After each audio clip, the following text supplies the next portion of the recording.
As ferramentas de Deus. Este é o tema da mensagem de hoje, para viver melhor. Quero dizer a você, meu amigo e minha amiga, que Deus tem ferramentas e Ele nos dá essas ferramentas para nós servirmos e vivermos com abundância. A palavra de Deus diz que Jesus veio para que tenhamos vida e a tenhamos com abundância. Então, em meio às dificuldades, nós podemos contar com as ferramentas que Ele nos dá. Eu quero usar como texto base de hoje o capítulo 6 de Juízes, onde nós encontramos a história de Gideão, livrando a nação de Israel das mãos dos midianitas. E o texto diz assim, a partir do versículo 11. Então veio o anjo do Senhor e assentou-se debaixo do carvalho que está em Ofra, que pertencia a Joás. E Gideão, seu filho, o filho do abisrita Joás, estava malhando o trigo no lagar para o pôr a salvo dos midianitas. Então o anjo do Senhor lhe apareceu e lhe disse: O Senhor é contigo, homem valente.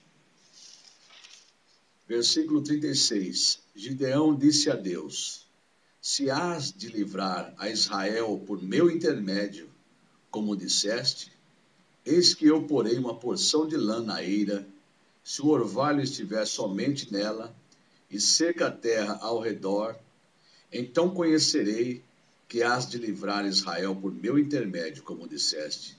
E assim sucedeu, porque ao outro dia se levantou de madrugada, e apertando a lã do orvalho dela, espremeu uma taça cheia de água. Disse mais Gideão: Não se acenda contra mim a tua ira, e se ainda falar só esta vez, rogo-te que mais esta vez faça eu a prova com a lã, que só a lã esteja seca, e na terra ao redor haja orvalho.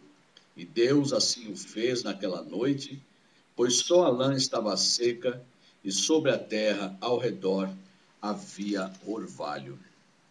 Então, esta passagem mostra a chamada de Gideão, um servo do Senhor, da tribo de Manassés, para livrar Israel da mão dos midianitas, inimigos que assolavam Israel naquela ocasião e roubavam a sua comida, a sua plantação, e o povo sofria muita fome. No momento em que Gideão estava malhando o trigo no lugar onde se espremia uvas para fazer o suco, fazer o vinho, para esconder dos midianitas, aparece o anjo do Senhor e lhe faz lhes dá essa incumbência, ou lhe dá essa incumbência de ser o livrador de Israel. Gideão questionou com o anjo do Senhor, porque sendo ele o menor da casa do seu pai, a sua família das menores, como isso iria acontecer? E o Senhor foi lhe mostrando que seria com ele, que estaria com ele, e que lhe daria força para isto. E ele, ao final, faz uma prova com o Senhor, ou duas provas, que é a prova da lã no orvalho durante a noite. Numa noite, ele pediu que a lã ficasse encharcada de orvalho e em volta seco. E isso o Senhor fez. No dia seguinte, ele espremeu a lã e ela estava encharcada, encheu uma taça de água e ele compreendeu que era o Senhor respondendo. Mas para ter certeza, ele ora mais uma vez e pede ao Senhor que dê mais uma chance dele ver, mais uma oportunidade dele ver a resposta e entender que Deus o estava chamando para livrar Israel dos midianitas. E ele pede que a lã fique seca durante a noite e em volta haja orvalho. E assim sucedeu. No dia seguinte, a lã estava seca e toda a volta orvalho. E depois o Senhor o instrui como vencer os midianitas, e a palavra diz que ele, com 300 homens apenas, ele derrota todo um exército do inimigo. Então o Senhor fez o quê? Ele deu ferramentas para que Gideão trabalhasse e realizasse esta obra. Uma das ferramentas que o Senhor lhe deu foi a ferramenta que todos nós precisamos. O Senhor deu a Gideão coragem. Está escrito no versículo 12, o anjo do Senhor lhe apareceu e disse assim, o Senhor é contigo, homem valente.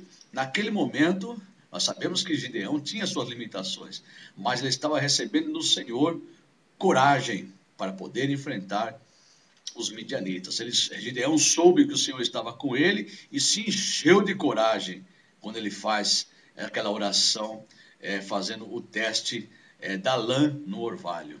Veja bem, gente, ele, com esta coragem que Deus lhe deu, ele vai, destrói o altar de Baal, com essa coragem que Deus lhe deu, ele vai e enfrenta os midianitas.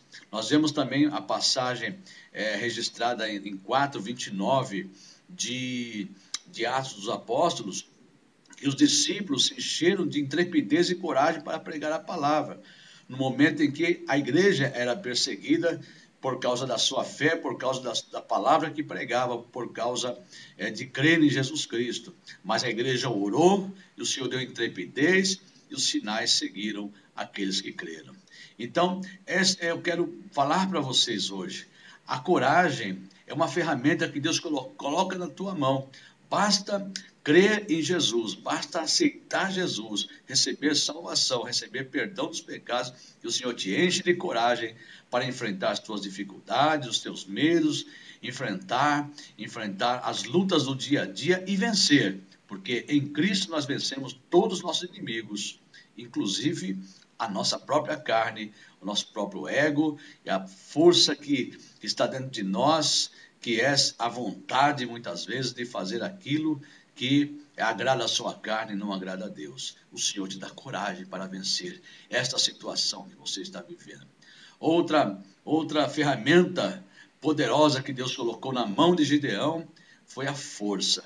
Está escrito no versículo 14 do capítulo 6 de Juízes, onde nós acabamos de ler o seguinte: virou o Senhor para ele, Gideão, e disse, vai nessa tua força e livra Israel da mão dos midianitas. Porventura não te enviei eu? Então, o Senhor colocou outra ferramenta, além de coragem, na mão de Gideão. Ele deu força para ele. O Senhor o chamou de forte. Ele disse, vai nessa tua força. O Senhor deu uma autoestima para Gideão. Gideão agora entende que ele está forte porque o Senhor está com ele. O Senhor lhe chamou de valente. Deus, ele não nos vê como nos vemos nós mesmos, ou como os outros nos veem. Ele nos vê como pessoa forte. No momento que nós temos Cristo em nós, que é a esperança da glória, nós somos fortes para vencer os obstáculos. Então, se aposte dessas duas ferramentas iniciais, coragem e força, e Deus vai lhe fazer vencer todas as suas dificuldades. Deus é fiel, ele cumpre a sua palavra, ele vela por ela para a cumprir. Outra ferramenta que o Senhor deu a Gideão, além de coragem e força, ele marcou com os sinais. Na oferta que Gideão ofereceu ao Senhor, desceu fogo do céu para consumir. E diz aqui, aliás, nos versículos anteriores aqui, nós vemos Gideão, ele trazendo a oferta para o Senhor, o anjo diante dele ali, ele oferecendo aquela oferta ao Senhor, o anjo toca na penha ou na pedra e faz subir fogo da pedra e consumir aquela oferta que Gideão estava oferecendo para Deus, sinal de que agradara ao Senhor. Vejam que poder, Então, na oferta ao Senhor, desceu fogo do céu, ou subiu fogo da penha para consumir a oferta. Está aqui no versículo 21, agora, para os senhores poderem conferirem. Estendeu o anjo do Senhor a ponta do cajado que trazia na mão, tocou a carne e os bolos asmos sem fermento, então subiu fogo da pedra e consumiu a carne e os bolos, e o anjo do Senhor desapareceu da sua presença. E Gideão entendeu que ele estava ali junto com o anjo do Senhor e com o poder de Deus. Então, outra ferramenta é essa. O Senhor, Ele mostra as suas maravilhas, livrando, protegendo e fazendo proezas por meio da nossa vida. É o Senhor que faz por nós. Nós somos apenas ferramentas na mão de Deus. Ele coloca outras ferramentas em nossas mãos para realizar as suas proezas. Deus, Ele dá força, Ele dá coragem para fazer a obra quando precisamos. Ele aceita a nossa oferta de amor e nos dá sinais de sua presença conosco. Creia nesse Deus, creia na sua palavra, creia em Jesus Cristo, creia no poder que o Senhor coloca em sua mão. Se você ainda não teve encontro com Jesus, se alguém ao teu lado não teve encontro com Jesus, está ouvindo esta palavra, acredite, receba Jesus na tua vida, creia no Senhor Jesus, tu serás salvo, tua casa será salva, e o Senhor vai te encher de coragem, de força, e ainda vai realizar sinais por meio da tua vida, para que o mundo ao teu redor seja melhor, para que a tua vida seja melhor, para que a tua vida continue crescendo cada vez mais em abundância. O Senhor te trouxe vida com abundância. Não acredite no que os outros falam. Acredite no que Jesus fala, e a sua palavra é a verdade. Ele diz: a minha palavra é a verdade. Receba para o dia de hoje muita fé para ter coragem, força, e os sinais aparecerão. A tua vida será abundante, tua família será maravilhosa, tua família será coroada de bênçãos, a tua vida será com sentido aqui na terra. O Senhor quer dar sentido para a tua vida. Então, alegre-se no Senhor, porque além desta vida, o Senhor nos prometeu a vida eterna. Fique com Deus. Esta é a mensagem para você viver melhor. Continue olhando para frente. Homem, mulher, jovem, criança, continue olhando para frente. Olhe para Jesus. Ele é o autor e consumador da fé. Amém.